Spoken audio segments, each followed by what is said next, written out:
Hi, this is Karen Brown from the Final Swindle, and I am joined by By Woody, also from the Final Swindle. And Woohoo. we're talking about Crucible University versus Brain Games. And for the captain matchup, I'm looking at Das Glühwürmchen des Schleimes, which I think the translation is something like the glowworm of slime or something like that. I don't know. I'd have to recheck my German. But a fun-looking MM here. It's a lot of creatures. The Dis house looks like it's got some like kind of classic MM disruption, break key, double doom, mindfire. Um, the double dominator bubble. I'm not sure that's either like fantastic or really kind of sticking your hands and not going anywhere. Um, the amber control in this deck is going to be great. Just taking a quick look at the Sanctum, double commandeer, um, and just really like big beefy Sanctum creatures, a couple champion Anaphiels, two Gorvanals, two Scrivener Fabians. So there's 8 capture enhancements in the deck, and if you get those Scriveners out, actually I'm going to check to see. I think one of the caps is on the Scrivener itself, so that's kind of nice. That's a steal. I don't know if the deck that Karen's looking at has any way to prevent stealing, but those are going to happen. and Yeah. then and then the Saurian is going to be sort of manipulating key costs with 2 Fausts, a Ludo on the board, which you'll just have to deal with if all the amber that's going to be sort of spread around. Um, Tertiate, Stomp for some removal, Beware the Ides, Curse of Vanity. Yeah, I mean this deck just seems really strong. Like the creature control is not like conventionally super strong. I don't think there's like one massive board clear besides the Tertiate, which is only going to get rid of a third of the deck, a third of the board. Um, Gizelhart's Wrath isn't going to do anything against your deck. I don't know, Karen. What are you seeing there? Moving to my deck for a second. So, like, I mean, we can see that what your deck is doing is you have this kind of like large swarm of creatures, and the Sanctum and the Saurian kind of control amber and manipulate cost in tandem. Mm-hmm. The double bobble is going to let you use those 19 creatures more efficiently. And basically, so like your win condition at that point is to set up a board, and then you're using the bobble and doing all this stuff. You have your cap enhancements to steal, mostly in disc there, right? Mm-hmm. If you can get the Fabian down. So the best answer to that kind of strategy would be something with a rather heavy creature control. And what I have here is 2 Gauntlet of Command. I have the Iron Obelisk to manipulate cost as well. We've got a little bit of fighting in the Brobnar, but not too creature heavy in the Brobnar. Interestingly, we also have double Dominator Bobble here. Mm-hmm. Shackles are there. You're going to be getting rid of some stuff. That's true. But the main highlight of this deck um, is that it can just absolutely generate a ton of amber if you look at that Untamed House, right? So Right. you've got the Full Moon, double Hunting Witch, double Flaxia. You've got the Troop Call to get your very important one Niffle Ape back. But we do have Cooperative Hunting. We do have Gateway, right? And so what I'm looking at when I start to kind of look straight into the matchup here, like from what you're seeing to what I'm seeing, is we basically would both like your board kind of needs to set itself up and like start interacting and like manipulating once that board is kind of set up. So like if you manage to get bored, I actually don't think that I have too many great responses other than the Gateway, a little bit of fighting with the Gauntlet. I do have double Tremor, which is going to be massive Yeah, that helps. in Yeah. yeah, so maybe I can like double Tremor, stall you up a little bit, and then rush like crazy. It feels very hand dependent to me, actually, like this matchup. If I you, totally agree. yeah, yeah. So maybe you can elaborate on that. Like, what would like a good hand look like for you, kind of, or that kind of deal? Yeah, so I mean, there are certain creatures that you want to get out as quickly as possible to sort of make the board happen, because you only have the gateway, um, and then the other big removal play is like cooperative hunting plus save the pack, which is kind of a clunky, awkward combination of plays.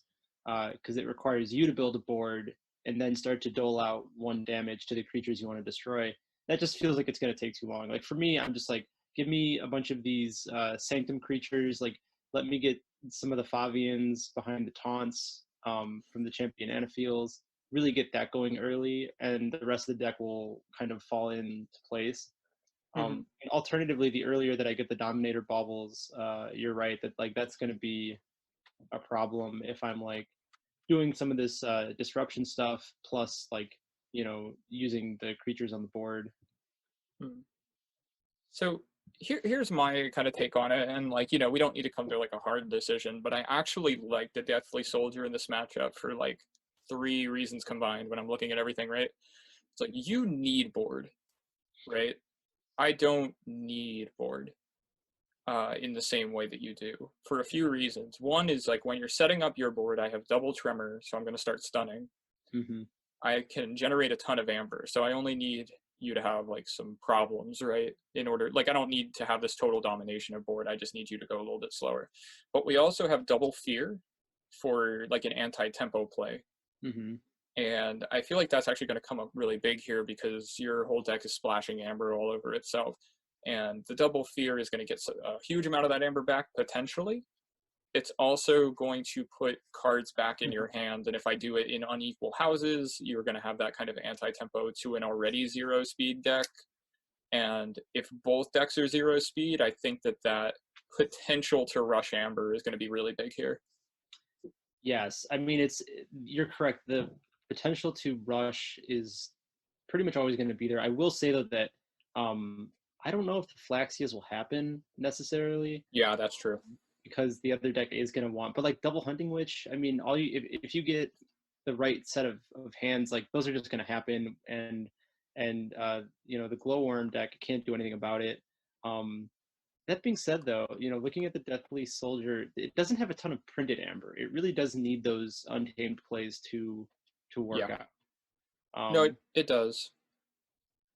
But so I don't know. I kind of, I mean, I as a player tend to lean towards like a higher C anyways. So like maybe I would want to pilot the Deathly Soldier, but I could totally see the hands like really swinging it for Duskblue Vermshin, because I Yeah. think it's like if it just is spitting out creatures and like your gateway is buried.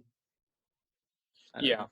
Yeah, no, it could become a big problem, and I think what we're coming to on like a verdict for this game, like you do have 19 amber control, and like that's going to hurt my ability to rush to some extent. But I Right. think this is very much like an opening hands game. Like you're gonna know by like turn 3 whether this is going your way or not, Yeah, right? yeah. It'll be a tempo thing. I think you're right. Yeah. So let Now, Hello and welcome to the captain's game. yeah.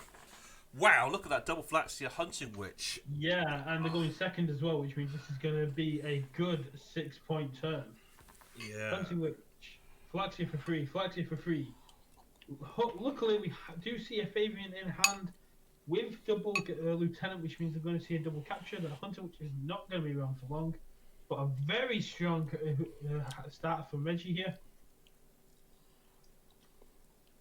And that is a Fabian with a beautiful capture pip on it as well. And as Not Tonight said, thank a big shout out to Swindle for these deck breakdowns. They're doing us a huge favour coming in and doing these for us at last second.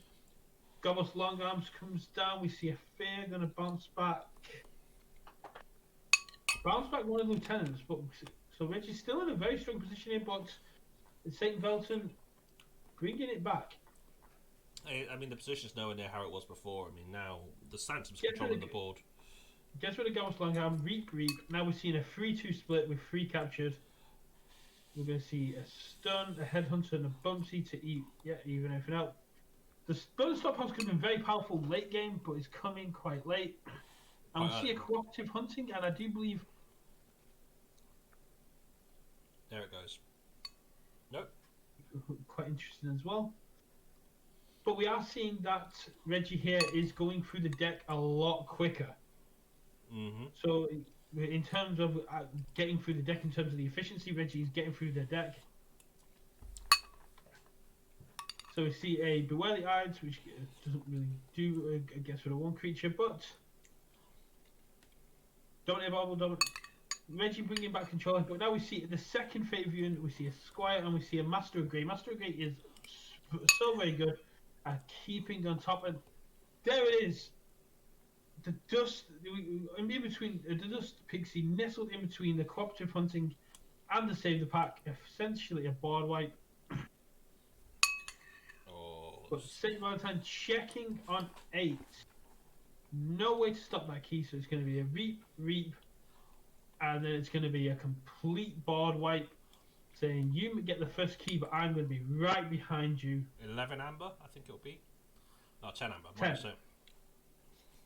Yeah, we got so St. Valentine gets the red key, and then Commandeer coming in from the archives. Plays Lieutenant, captures 1. Plays Squire, captures 3. Played the Master of Grey before the Fabian, so it doesn't get steal. It is a capture 2, but it isn't a steal, which is a shame. But takes Reggie off that key, and we can see there's no real answer here. Is someone eating? I can hear, but yes, very unprofessionally, Chris is eating some rice pudding. I'll stop now. Wardrobe comes down, so goes up to 4, but St. Valentine's in a very strong position. And now we see a Faust in hand, but plays Commandeer, removes the stuns, and leaves it there. So the Untamed turn, Full Moon, plays the Niflate, plays the Troop Call, gets back the Niflate, plays the Niflate, and then Phylaxia, and just going to use the Flexies to kill everything on the board. Takes up Squire, fights that into the Master of Grey, and then fights the Flexion, gets rid of the Master of Grey, boom, done. This one hell of a half-fought game. Too late, I'm hungry now. Sorry, everybody. Just because it's homemade rice pudding by my wife, so... Oh, nice. Well, did you bring enough for the rest of the class? That is in the kitchen, if you come and collect. There you go, so if you turn up at Chris's house anytime between now and midnight, you're going to get free pudding, free rice pudding. Professional use plastic speed. That's not a bad shout. I will note that for next time. I think you should eat your rice pudding with chopsticks. No. Dominator Bauble, going to use Flaxia. Dominator Bauble to use War Drummer. Nicely done. Holds the Poltergeist. Is concerned about what else could be on there. Plays Ludo. Now, Ludo come down is interesting in all the catch he's had thus far. It's a shame Ludo wasn't there earlier, but he's still got 5 amber. Fights Octavia and then drops down the Primus. Fear to return Ludo. Reap Gateway. Well, Reap with the Wardrobe and then Gateway. Yeah. Get yourself up to 8. Yeah, then 9 with Poltergeist. And you still holding this Poltergeist. Ludo is a very powerful card in Mass Mutation. It's only gone up. Its stocks have only gone up. Double Doom to discard the Hunting Witch off returning the Shuffles. Then plays the Dominator Bauble, gets an extra capture, plays Mindfire, gets another capture and a steal. His second key is very contested. Allowing Drekka to live, no other choice. Regrowth to bring back Phylaxia. Drops the 2 Fairy, drops Phylaxia to get to 8. Makes sense. We see a Punch, a Heap the Huge, a Tremor, Gauntlet Command. Play second. These Drekkas are very good, and is going to put Steve into the position of getting the second key. But so gets the blue key. Grobnar, Heap the Huge to do some damage. Then drops the Gauntlet, Tremor to keep and then Punch, get the 2 amber back. Goes up to 4, and then St. Valentine gets the blue key as well. It all comes down to this last yellow key. What's he going to have? Ludo. Senator reaps a lot, and then Tertiate. Gets rid of Drekka and Heap. So yeah, Untamed. Drop the Dust Pixie. goes to 6. Regrowth, the other Flaxia, go to 9. No, Regrowth's Heeb. Only going to 8 after Reap. Interesting. Plays Faust, exalts itself. Plays Dreadbond, destroys Flaxia again up to 3. Reaps with Breath, puts key cost up to 10. Pulls the archive. Pulls the archive, which has got a Tremor, a War Song, and a second Gauntlet command ready to go. So Heeb's going to come in and do the extra damage. Bumpsy's going to come down. Do you possibly play the Bumpsy first to increase the key cost off the Iron Throne? But that Tremor to stun, Tremor to stun the other 3. Fight to get rid of Faust, and basically say I'm on 9, and St. Valen just concedes. That puts it 0 to 1 to Brain Games LV.